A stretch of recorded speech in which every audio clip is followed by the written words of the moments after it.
नमस्कार। Class 8th। आज हम क्लास 8th का संस्कृत विषय का द्वितीय पाठ पढ़ेंगे।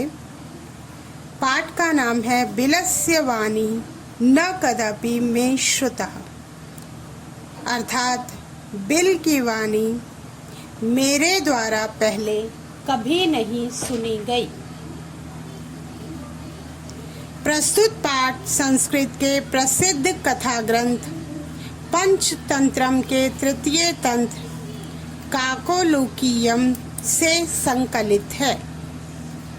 पंचतंत्र के मूल लेखक विष्णु शर्मा हैं। इसमें 5 खंड हैं जिन्हें तंत्र कहा गया है। इनमें गद्य पद्य रूप में कथाएं दी गई हैं जिनके पात्र मुख्यतः पशु पक्षी हैं। तो आइए हम पाठ शुरू करते हैं। ठीक है। कस्मिंश्चित् वने खरनखरः नाम सिंहः प्रतिवसति स्म। किसी वन में खरनखरः नाम का एक शेर रहता था। स कदाचित् इतस्ततः परिभ्रमन् क्षुधार्तः न किंचिदपि आहारं प्राप्तवान्। वह इधर उधर घूमते हुए भूख के मारे इधर उधर घूम रहा था। न किंचिदपि आहारम प्राप्तवान, और उसने कुछ भी भोजन प्राप्त नहीं किया। ततः सूर्यास्त समय एकां महती गुहां दृष्ट्वा स अचिन्त्यत् नूनम् एतस्यां गुहायां रात्रौ कोऽपि जीवः आगच्छति। तत्पश्चात सूर्यास्त के समय एक बहुत बड़ी गुफा को देखकर स अचिंत्यत उसने सोचा, नूनम एतस्याम गुहायाम, निश्चय से ही इस गुफा में रात्रों को अपि जीवः आगच्छति, रात में कोई पशु आता है। अतः अत्रैव निगूढ़ो भूत्वा तिष्ठामि इति, इसलिए यहीं पर छिप कर रहता हूँ। एतस्मिन् अंतरे गुहाया स्वामी दधिपुच्छः नामकः शृगालः समागच्छत्।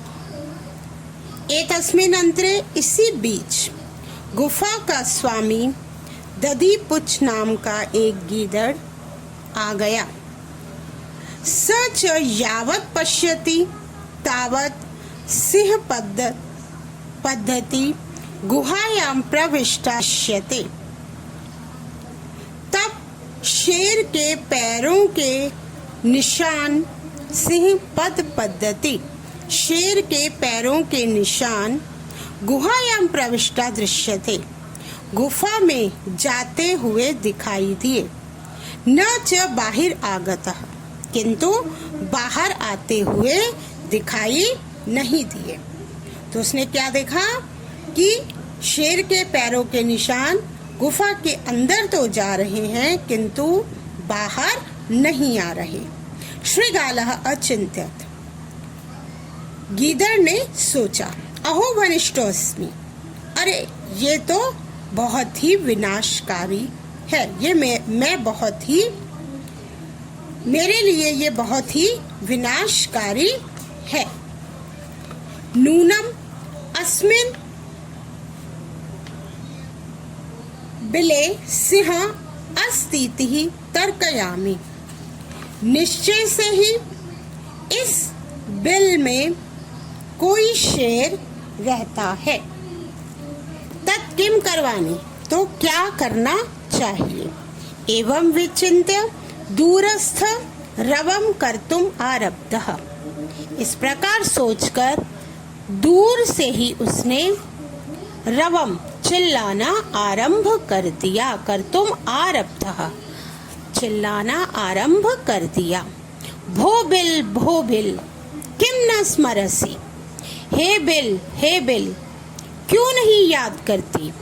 यन्मया त्वया सह समयः कृतो अस्ति यद अहम बाहिरतः प्रत्यागमिष्यामि तदा त्वं माम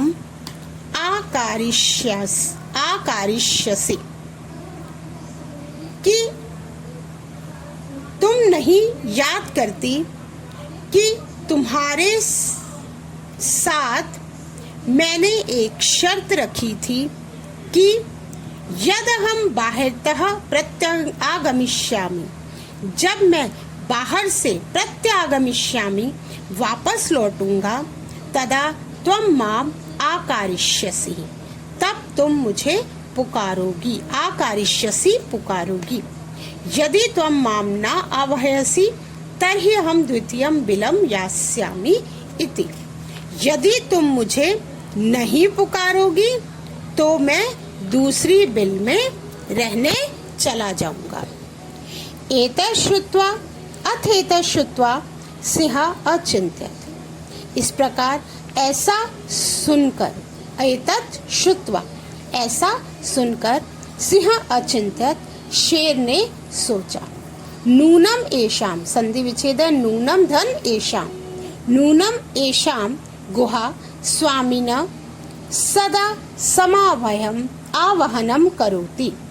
निश्चय से ही गुफा का स्वामी हमेशा पुकारा जाता होगा, परंतु मद भयात् न किंचित वदति, किंतु मेरे भय के कारण ये गुफा किंचित न वदति, कुछ भी नहीं बोल रही। अथवा साध्वनिम उच्यते, इसलिए वह साध्वनिम बहुत ऊंची ध्वनि में उच्यते कहता है। अब ये श्लोक है बच्चों, देखिए। भयस अंत्र स्तमंसा हस्तपादादिकः क्रिया प्रवन्तते न वाणी च वेपथुश्चाधिको भवेत्। भयस अंत्र स्तमनसा, भय डरे हुए, मनसा मन वाले, जनानाम लोगों की,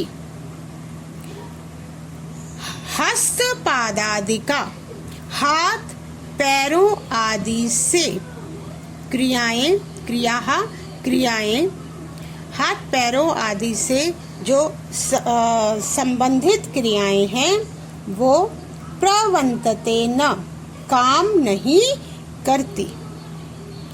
च वाणी वेपथुश्चाधिको भवेत्, और वाणी उनकी जो वाणी है उसमें भी वेपथु होता है कंपन, अधिको बहुत अधिक कंपन है। एक बार श्लोक को वापस देखिए। डरे हुए मन वाले लोगों के हाथ पैर आदि से संबंधित क्रियाएं कार्य नहीं करती और उनकी वाणी में भी अधिक कंपन होती है। यदहम अस्य आवाहनम करोमि, तो मैं अस्य आवाहनम करोमि उसे पुकारता हूँ। एवं स बिले प्रविश्य में भोज्यम भविष्यति।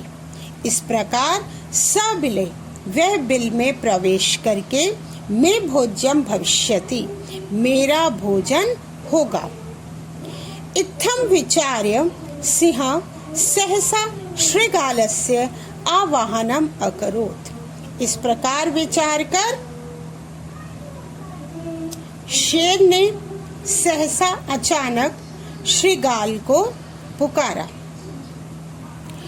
सिंहस्य उच्च गर्जन प्रतिध्वनिना सा गुहा उच्चै श्रृगालम आवाहयत। और शेर के उच्च गर्जन, ऊंचे स्वर में गर्जन की प्रतिध्वनि से जो ध्वनि वापस लौटती है खाली जगह में जब हम बहुत तेज बोलते हैं तो ऐसा लगता है हमारी वापस आवाज जो है लौट रही है। प्रतिध्वनि ना आवाज जो वापस लौटी। स गुहा उच्च श्रृगालम आवायत, उसने गुफा में ऊंचे स्वर में श्रृगालम गीदड़ को पुकारा। अनेन अन्यपि पश्वः भयभीतः अभवन्, अनेन जिससे अन्यपि पश्वः अन्य पशु भी भयभीत अभवन्, भयभीत हो गए, डर गए। श्रृगालोपि तत् दूरम पलायमानम इमं पठत, और गीदड़ भी उसके बाद दूर चला गया। इमं पठत, इसे भी पढ़िए।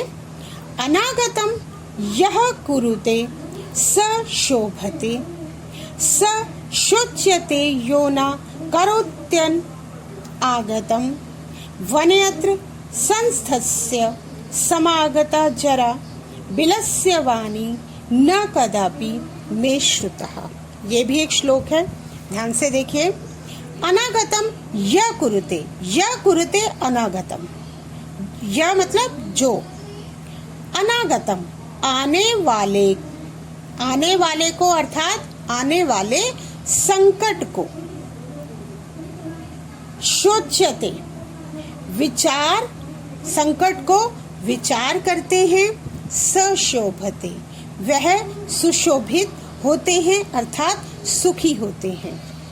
इसके लाइन के एक बार वापस देखिए कि जो व्यक्ति आने वाले संकट के विषय में विचार करते हैं वह हमेशा सुखी होते हैं। यो न करोत्य अनागतम, और जो आने वाले दुख का न करोत्य अनागतम समाधान नहीं करते, वे वन्यत्र संस्थस्य समागता जरा, तो वे जरा समागत है, बुढ़ापा आ गया है।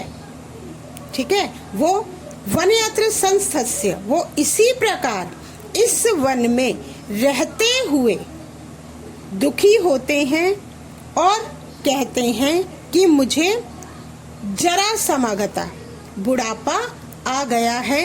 बिलस्य वाणी न कदापि मे श्रुता, बिल की वाणी मेरे द्वारा पहले कभी नहीं सुनी गई।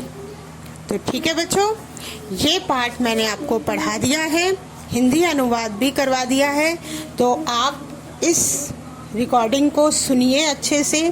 तो पैराग्राफ के अकॉर्डिंग या जो भी मैंने हिंदी अनुवाद बोला है उसे आप अपनी कॉपी में उतार लीजिएगा, कर लीजिएगा।